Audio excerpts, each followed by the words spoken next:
Thank you for downloading from Digital Mindfulness. This is episode number 40.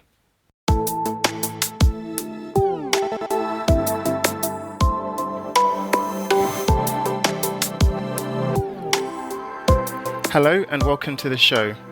My guest today is the founder and director of unplug.ie, Chris Flack. Based in Dublin, Chris is also known as a suited yogi. He spent 15 years working in corporate sales and now, amongst other things, runs the Corporate Wellness Summit and unplug.ie, the Irish organisation that teaches busy professionals how to manage technology rather than it managing them. Their retreats for executives and children provide a welcome chance for people to rejuvenate and live better in their digitised lives. I hope you enjoy this episode with Chris Flack. So Chris, welcome to the show. Thank you so much for coming on to Digital Mindfulness. It's an absolute pleasure to have you with us today. Thanks, Lawrence. I'm delighted to be here. So Chris, I'm wondering if you can start just by letting us know a bit more about yourself. How did you come to be involved in indeed creating unplug.ie, and just in general, how did you come to be working in this whole space of technology and mindfulness? Sure. Okay. Well, just to give you a bit of background on myself and really where this stemmed from. So I worked in corporate sales and IT, so tech sales for about 15 years, both here in Dublin, Ireland and in the UK. And although I was doing very well in my career, I think my main occupation was being busy. I loved having, multiple tech with me, so different mobile phones and landlines and everything. I was very hungry for information all the time.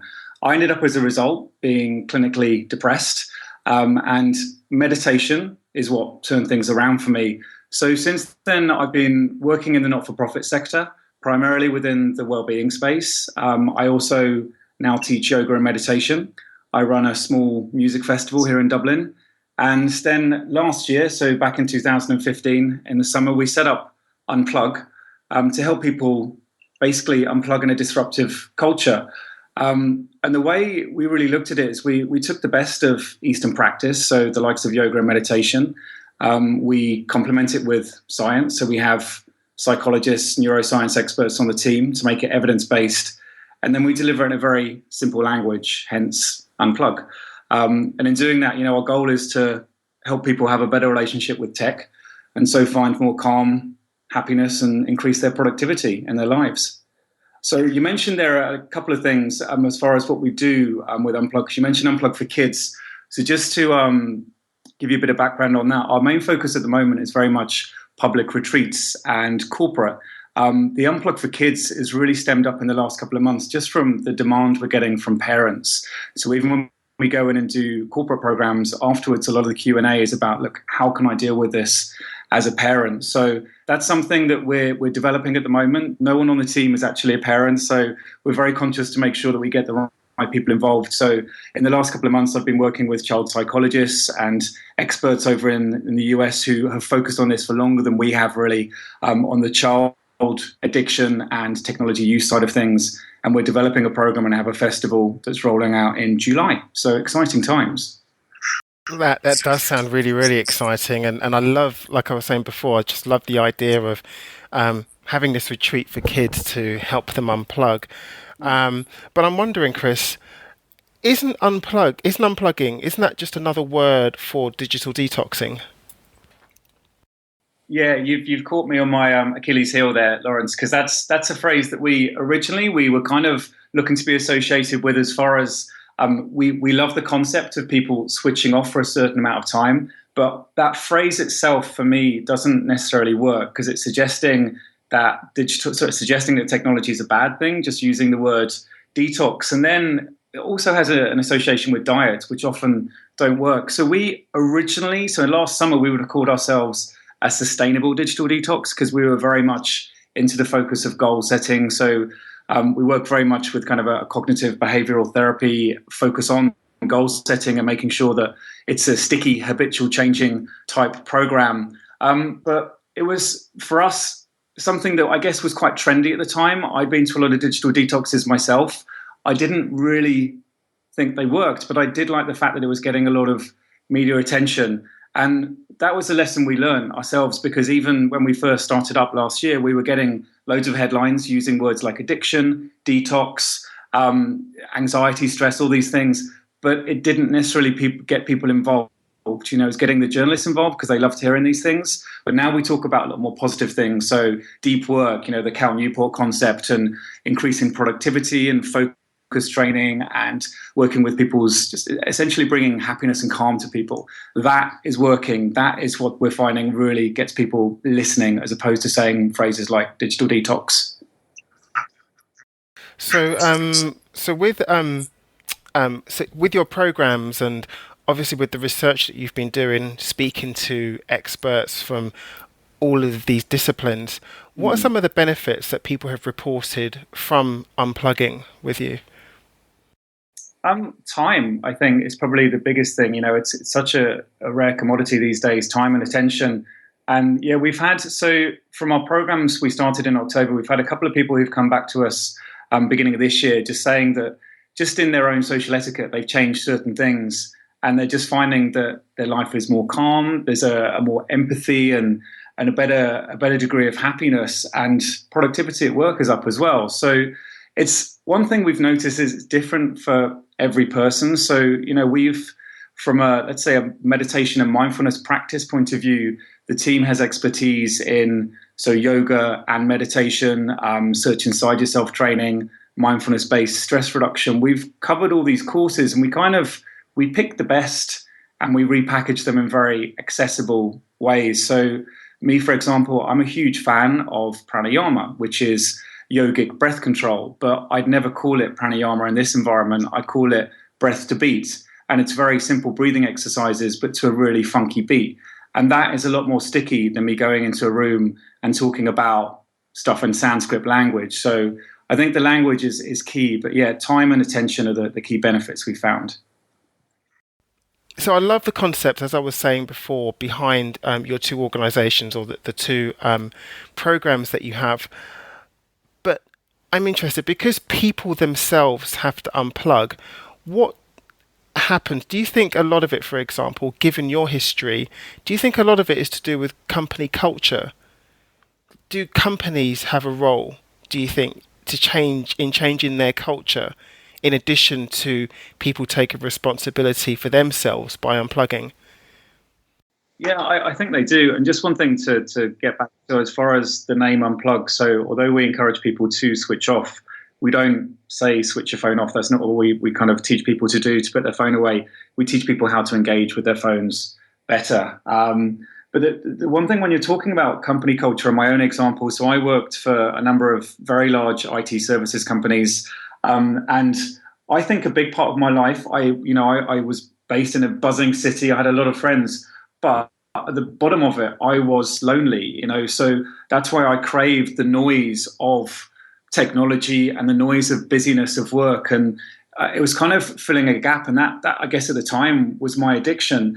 And I think it's taken a while, but because I now work within the well-being space, and specifically in well-being at work and with the corporates, people are starting to look up and pay attention to mental health, but they're not paying attention to mental health labeled as mental health. They're paying attention to it when it starts to affect productivity. And that's why I think something like technology, in a way, the fact that it's growing at such a pace, and, you know, we are all suffering from information overload, is a little bit of a kind of, it's the mechanism to encourage people to look at mindfulness. Because if we think of that noise as being one of the key mechanisms for distraction, the world of meditation, mindfulness, is all about focus and calm and stillness. So not that that's as simple as it sounds, but packaged in the right way and personalized, it's a solution. And what about with we've been talking a lot about professionals, but what about children? Because I'm really really interested in this, because Mm. especially as you're very focused on helping children improve their relationship with their digital devices and their Yeah. digital experiences. So, um, is the approach that you would take with children, is that very different to the approach that you would take with a busy professional, or is it kind of the same thing? Yeah, no, we'd use a totally different language. I mean, even with our public retreats, we use a different language to the corporate world. Our public retreats have a lot more, let's say, fun versions of yoga and meditation. Not that yoga and meditation isn't fun, but we tend to do things like yoga raves and breath to beat, meditation. But with the kids, it's taking it even further, and also I think it's important who delivers it to them, because you can go in there, and I myself, I'm 40 years old and I have a beard, so I probably just look like a teacher to them.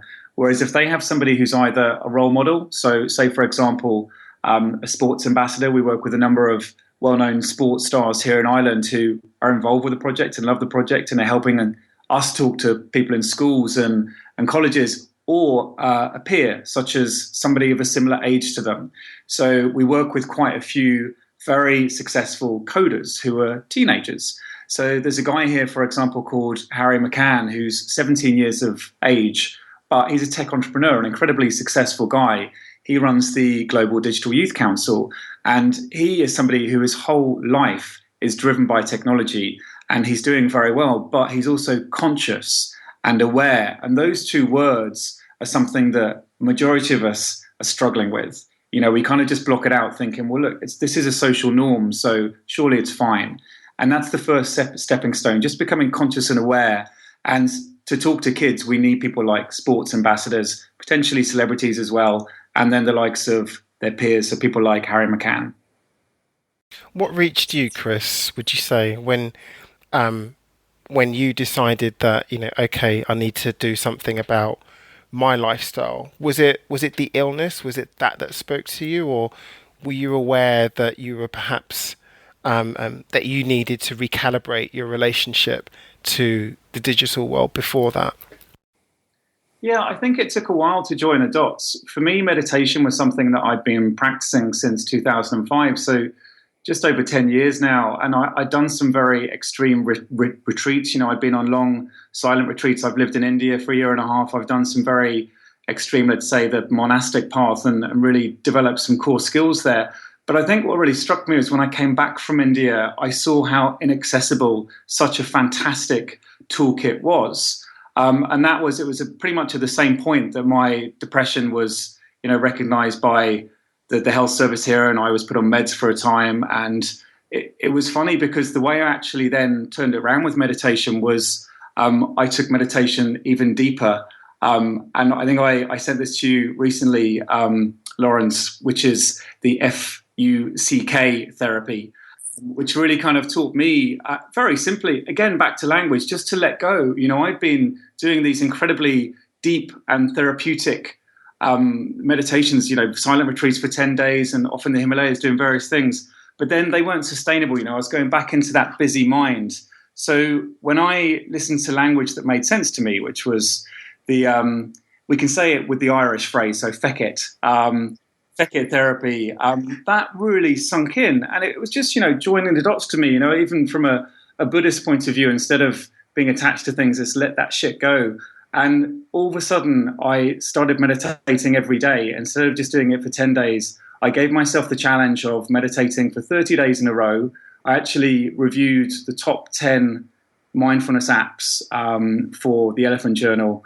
And that was my goal, to get an article published and do the review, do that challenge. And then all of a sudden, after 30 days, something just clicked. But at the same time, although I then started to see the benefits, and that's nearly 2 years ago now, I still was slightly confused as to why it wasn't accessible to the rest of us. Because to me, I've got to the stage now where I'm like, you know what, meditation is like a superhero power. It's fantastic. But I think in its current form, it's still a very limited audience who are interested in it. And it's only through the likes of meditation apps like Buddhify, like Headspace, like Andrew Johnson, that it's starting to reach a more mainstream audience. And that's all about just packaging it slightly differently, because it's still the same thing. So, I mean, when we spoke about this, I didn't know what the F meditation was. And I was wondering, can you tell us a bit more what that actually is? Because I'm sure a lot of people don't know. You're going to get me into a lot of trouble here, because remember, I live in Dublin, Ireland, and we swear a lot here in a very innocent way. It's essentially it's a very humorous meditation, and it just tells you to let go of everything, but using very quite vulgar language. But it's innocent in that the objective is really just to make sure that you are just letting go. Because I think that's one of the hardest things with meditation and mindfulness. I always used to see it as a challenge and very competitive. And why am I not meditating better? Why is this not working for me? And as soon as you don't give a shit, it all starts to click together. Now, it's easier said than done, but a very simple analogy is if you think of when you're going to sleep, if you think about going to sleep, you can't go to sleep. But if you let go and don't think about it, chances are you'll go to sleep. Now, some of the audience might have difficulty sleeping, but you can guarantee every single one in the audience has had a period in their life when they've been able to sleep. If they can do that, then they can meditate. But then it comes back to the language of, would we call it meditation? Would we call it mindfulness? Would we call it contemplation? Would we call it unplugging? But yeah, it should be a simple thing, but I think because it still has that air of mysticism around it, it often puts people off. Do you think that hurts it? Do you think that air of spirituality, mysticism, do you think that's perhaps one of the reasons why it hasn't been, I don't know, considered more seriously, particularly in corporate environments, as a way to help people deal with, say, digital distractions or indeed employee well-being? Yeah, I think there is a bit of a revolution at the moment. You've had a lot of speakers on talking about this, and I've really enjoyed the interviews specifically where they're talking about the research that's now being done. And I know Rohan from Buddhify mentioned that hockey stick as far as when you're looking at the time versus the amount of research that's been done on meditation, the amount of scientific studies, it really has spiked in the last decade. I think what hasn't really happened yet is that corporates haven't joined the dots between distraction of technology and mindfulness being a solution. That's something that's gradually happening. We're starting to see it happen here, but it's again, it's down to language. It's talking about attention retention and deep work and productivity, whereas quite often things like mindfulness are still in the realms of HR, and that comes under a well-being umbrella, which is more about the likes of mental health, which absolutely this is. But it's a harder one to talk about because not everyone in the audience, sorry, not everyone in the corporate world wants to talk about or admit to talking about mental health, whereas most of them want to talk about happiness and calm and productivity. There is, I mean, again, you're an entrepreneur in this space, and you've mentioned it, so that I guess the question is a little bit redundant. But I'm wondering if you can just expand on it a little bit, in that we do have this language problem, don't we, in terms of how to frame this? Because you're right, mindfulness can be for mental health treatment and therapy, etc. But then also, like you were saying, with regards to well-being and whatever else, and they're two very different audience types that you're going for, even within the same organisation. Yeah, I don't want to be too subjective on this, but I've shared my story with so many people who have said they've been through pretty much the same as me. And, meditation saved my life. There's no doubt about that. And I am in such a positive place now. It's incredible. As I said, it's like I've got superhero powers. It's really a very special thing for me. But I think for a lot of people in the corporate, they don't have necessarily the spiritual path that I fortunately had. So for them, when they hear of things like mental health, although they might be struggling with things like anxiety and stress, it's just daily life, and distraction and the noise of technology is making that worse, but it's accepted. It's just daily life. So I think back to the language, if you go in and you're talking about something that's really focusing on the positive, then they might listen and they might realize, well, actually, do you know what? I might have had some mental health issues, but it's great because this is turning things around for me. And I guess just using myself as an example, I have a very solid meditation practice. But for us, a lot of what we're trying to do is really small changes. What we encourage people to do is really simple stuff, but hard to practice. So to get that habitual change, you need to make small changes. And just as an example, and loads of people do this, we didn't invent this, but really simple thing we do in our breaks is we encourage everybody to go and get a mug and just hug the mug. And just that 10 seconds of presence makes such a change. And all of a sudden, it's bringing people back to that moment. If they come back to that moment more every day, they develop focus. So distraction changes, but they're also developing calm. So there's less of a chance of the likes of anxiety and stress and potentially sleep deprivation actually evolving. Gosh, I love that. With we've been talking a lot about meditation and mindfulness, and I'm wondering, does was it was it these two elements? Were they the main things that you would say that that helped you get to this positive place, or would you say were there other things that helped you get there? There were definitely other things. I mean, there's some really simple pillars in life as far as nature, nutrition, sleep, relationships, and then your physical health as far as exercise. So it's having a balance of all of those, and that's why I think we try to focus on what we do as tech life balance. You know, we very much focus on it being a balance. You know, we're not saying technology is bad. We're not saying it's good. We just need to work out a better way of using it. Just one other thing that just came to mind as far as kind of the reasoning behind this, as far as the Unplugged program. Just when I mentioned at the beginning, I run a small music festival here, and we've had up to 800 people. It's a morning rave in Dublin, monthly event. And one of the things that really started to strike me about a year ago was how many people weren't living the moment. You know, they were all living it through their phones. And I'd be up on stage thinking, this is great. I'm up on here with big name DJs and MCs. Look at me, I'm so cool. And I'd be looking down at the audience and thinking, well, hang on, why are we not all living this? We're kind of just sharing it. So that really, that got me thinking as well. You know, it's just another way of joining the dots. And then just back to when you mentioned some of the other things that have helped me. So one of the things we do with Unplug is actually we have tech partners, and there's some things that have helped me. So the likes of Flipped, the app which changes a smartphone into a dumb phone, the likes of Freedom, which is a product I know you've talked about before, which encourages you to schedule when you use certain websites, which might be seen as disruptive to you. And then very, very clever technologies like the Light Phone, which essentially is a very cool hipster dumb phone. And then Vinaya technology, which is notification jewelry, all that kind of stuff. And a lot of those apps I've mentioned there, and I also use Budify and Headspace and Andrew Johnson.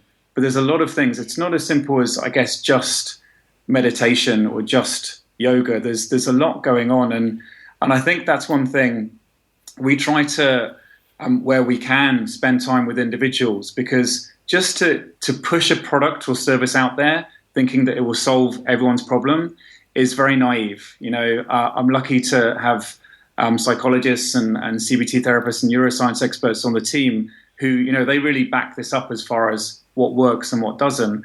And we try to personalize what we're doing as much as possible, because otherwise people come along and it just doesn't stick. And then just back to the kind of the rewiring of the brain and habit formation, we try to make it as fun as possible as well. You know, we very much encourage reward. So say, for example, on our retreats, we have a social media corner, but it's all offline. So we have what's called a Humans of Here wall, which is very similar to Humans of New York, or we have Humans of Dublin here, but we have instant photos of everyone. And most of the people who come on our retreats are missing social media, but with the instant photos up on the wall, they're able to comment and actually do live social media there in the room offline. And that's a reward, you know, it's just kind of reinforcing something positive, which will then hopefully develop into a habit. That doesn't mean everyone will have a Humans of Here wall in their room, but, you know, it's just another alternative to seeing what life without Facebook can be like. But then we also know if we didn't have these social media platforms, then half of my businesses wouldn't exist, half of my friends' network wouldn't exist. So back to that magic word, balance. Would you say, Chris, that that everything we've just been talking about now, particularly that ability to focus and to apply mindfulness to our everyday lives, there are some people that I know that I've spoken to who believe that this is just a nice, quirky little thing to have, and it might be part of, I don't know, an employee well-being program, or it might be part of the school routine, but um, you know, whatever, it's just a nice thing to have. But would you say it's more than that? Would you say that it's a going to be really important for people's not only their professional lives but their personal lives going forward, and the digital noise increases? Yeah, I think it's just down to language because before the likes of mindfulness was coming up as being a very positive thing from medical research. There was a lot of sports psychology in focusing on people getting into the zone and being present.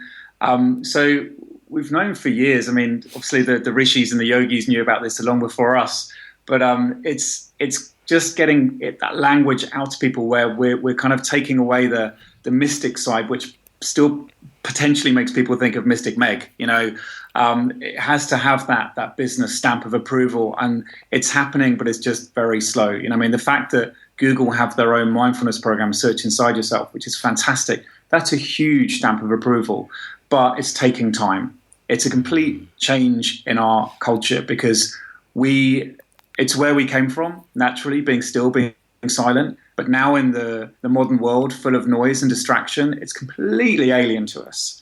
So for me, in my heyday of Mr. Corporate busyness, so 10 years ago, I could never have imagined being silent for more than a couple of minutes. Whereas now, that is a luxury I long for. I love silent retreats. That's an extreme, right? That's what I do. But it's finding that balance in between. And it does work. Brilliant. Chris, where can people find out more about you, your programs, and about your work in general? So you can go to the web and type in www.unplughq.com. We have the same Twitter handle and the Facebook name, or you can find me under my own personal handle, which is Suited Yogi. Suited Yogi, brilliant. Okay, well, and I'm going to make links to all of this, and especially the F meditation that you were speaking about. That's brilliant. But Chris Flack, thank you so much for spending time with us this afternoon, and I really, really appreciate your time.